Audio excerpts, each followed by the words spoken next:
Estamos aqui hoje para conversar sobre um tema que tem nos chamado muito a atenção, né? Manifestações de rua têm ocorrido e pedindo para fechar o Congresso Nacional. Então, hoje eu gostaria de conversar com vocês sobre o que significa fechar o Congresso Nacional. Isso já ocorreu em outros momentos da história da sociedade brasileira? Sim. Isso já ocorreu e isso é muito grave. Eu poderia conversar sobre o iníciozinho da República, mas eu realmente vou tratar do momento mais grave e mais recente, que é o período em que foi fechado o Congresso Nacional durante os governos militares. O Congresso Nacional foi fechado em 1964, quando houve o golpe militar, e esse golpe findou os governantes editando 17 atos institucionais e 104 atos complementares. Nesses atos, eles revelam o autoritarismo que ocorreu naquela época. E eu vou tentar falar sobre cada um desses para vocês, que nos interessa aqui. Veja bem, o primeiro ato, golpe militar, foi em 31 de março de 64. Outros na literatura vão dizer que foi no dia 1º, pelas circunstâncias em que ocorreram, mas eu vou focar no fechamento do Congresso. Mas já no primeiro ato, em 1º de abril de 1964, o ato já impôs, né? Primeiro foi feito pelo chamado Comando Supremo da Revolução. Por aí vocês tiram. E começa já alterando a Constituição. A própria sua existência já alterava o teor da Constituição. A Constituição Democrática, que vinha desde 1946, né? Veja, suspendendo todos os direitos políticos por 10 anos, demitindo, disponibilizando e aposentando pessoas que não concordavam com os militares. E isso, na verdade, foi um grande atentado à segurança do país. Isso é o que se chama da insegurança jurídica, a quebra do Estado democrático. O ato número 2, já em seguida, em 27 de outubro de 65, vai fazer eleições indiretas para presidente da República, dissolve os partidos, acaba com a existência de partidos, aumenta o número de membros no Supremo Tribunal Federal, como forma de ter maioria no Supremo Tribunal Federal, pune os adversários políticos, né? E o presidente com poder de decretar estado de sítio por 180 dias, sem consulta ao Congresso Nacional. Vocês vão ter uma ideia daí do que significa fechar o Congresso Nacional. O presidente da República podendo intervir nos estados, podendo decretar recesso no Congresso Nacional, como o fez, foi quando fechou o Congresso. O presidente podendo demitir funcionários, baixar decretos, e começou então os atos complementares, né? Tornando crime qualquer discordância política.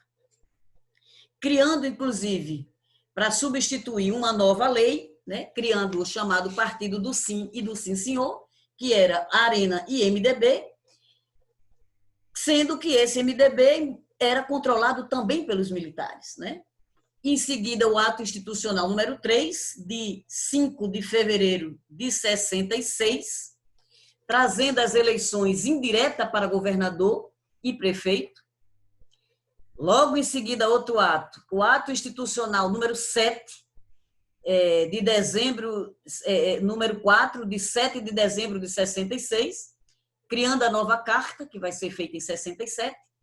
O ato institucional número 5, o pior de todos os atos, foram 17, este, o ato institucional número 5, que tanto estão pedindo na rua, foi o pior de todos os atos institucionais.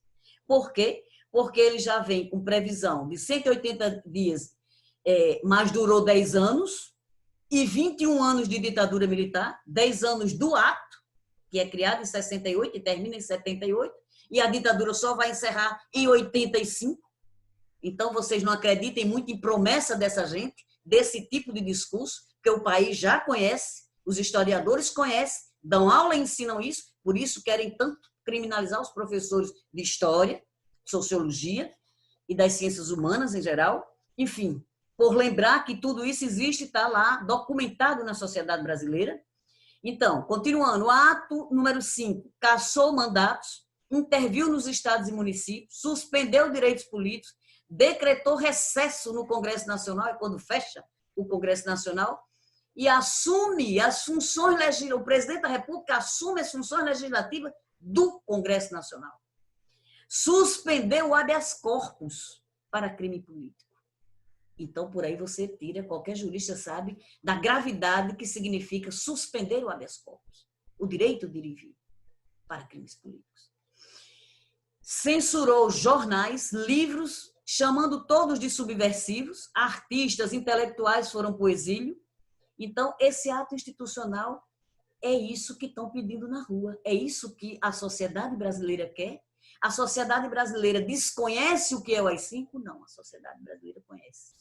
É um grupo minoritário, viúva, saudosista da ditadura militar, que tenta retornar esses tempos sombrios que a sociedade quer afastar.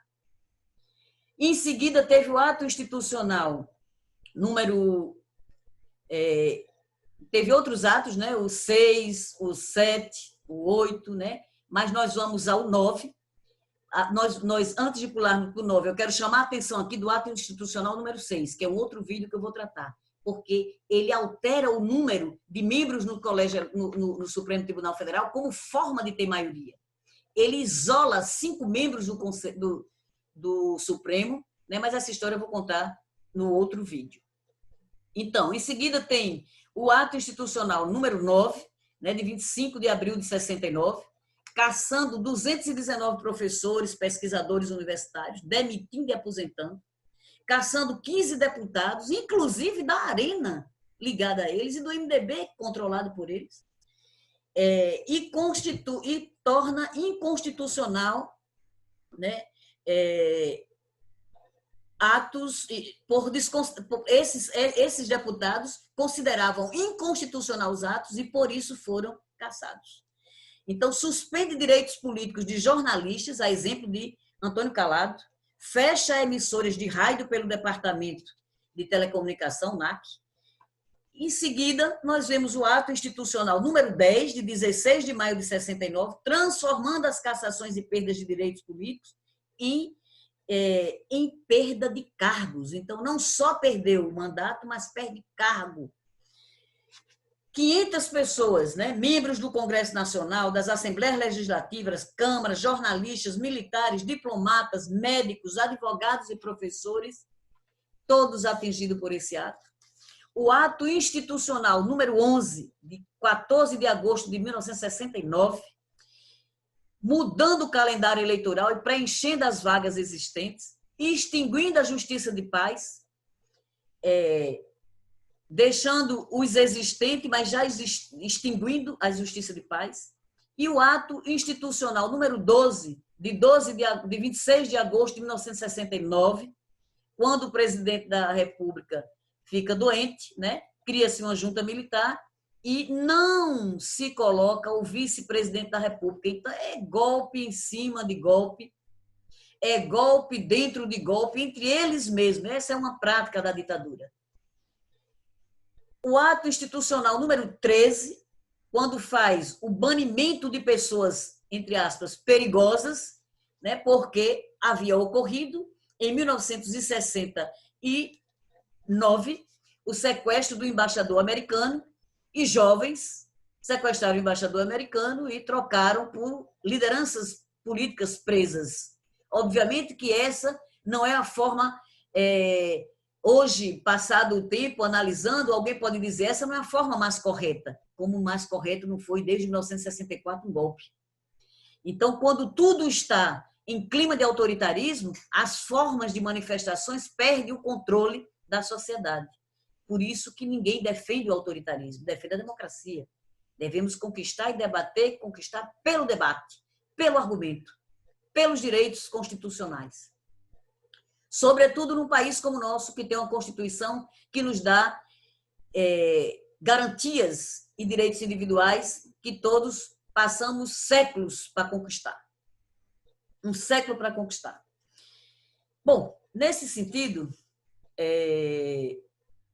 quero chamar ainda a atenção que o ato institucional número 13, número 14, né, de 5 de setembro de 1969, previa até pena de morte. Por aí vocês tiram a pena de morte por ato chamado de terrorista. O problema é que terrorista, naquela época, era discordar do governo federal, era discordar do presidente da República, do federal ou dos estaduais ou municipais indicados por eles, né? No artigo, esse ato, inclusive, ele conseguiu banir do território nacional 15 pessoas, né, que depois retornaram com a anistia em 1979. O ato institucional número 15, de 9 de setembro de 1969, que criou a lei que com a Lei de Segurança Nacional é condenada à morte e prevê que a Lei de Segurança Nacional que pode se condenar à morte em 30 dias ou até prisão perpétua, né? Houve nessa época, com esse ato 15, a prisão de jornalistas, a cassação de deputados e senadores, né, como Ludovico Teixeira, como o presidente Ernesto Garrastazu quando a época era presidente Garrastazu Médici, né, e o vice era o almirante Rademacher, né?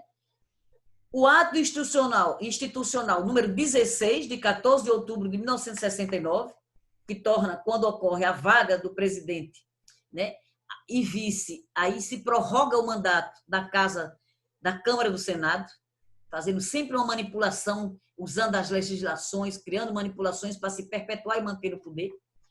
E, finalmente, o ato institucional número 17, de 14 de outubro de 69, né, que coloca, inclusive, militares na reserva, né? Porque dentro das Forças Armadas já não se suportava mais, embora desde o início vários não concordassem, mas já no ato 17 coloca vários deles na reserva. E a anistia só vem ocorrer em 1979, no dia 29 de agosto, que é quando vai trazer de volta ao país algumas lideranças políticas, porque muitas não acreditavam e só retornaram, de fato, após 1985, e muitos, inclusive, retornaram após os anos 90, né? Como eu conheço casos.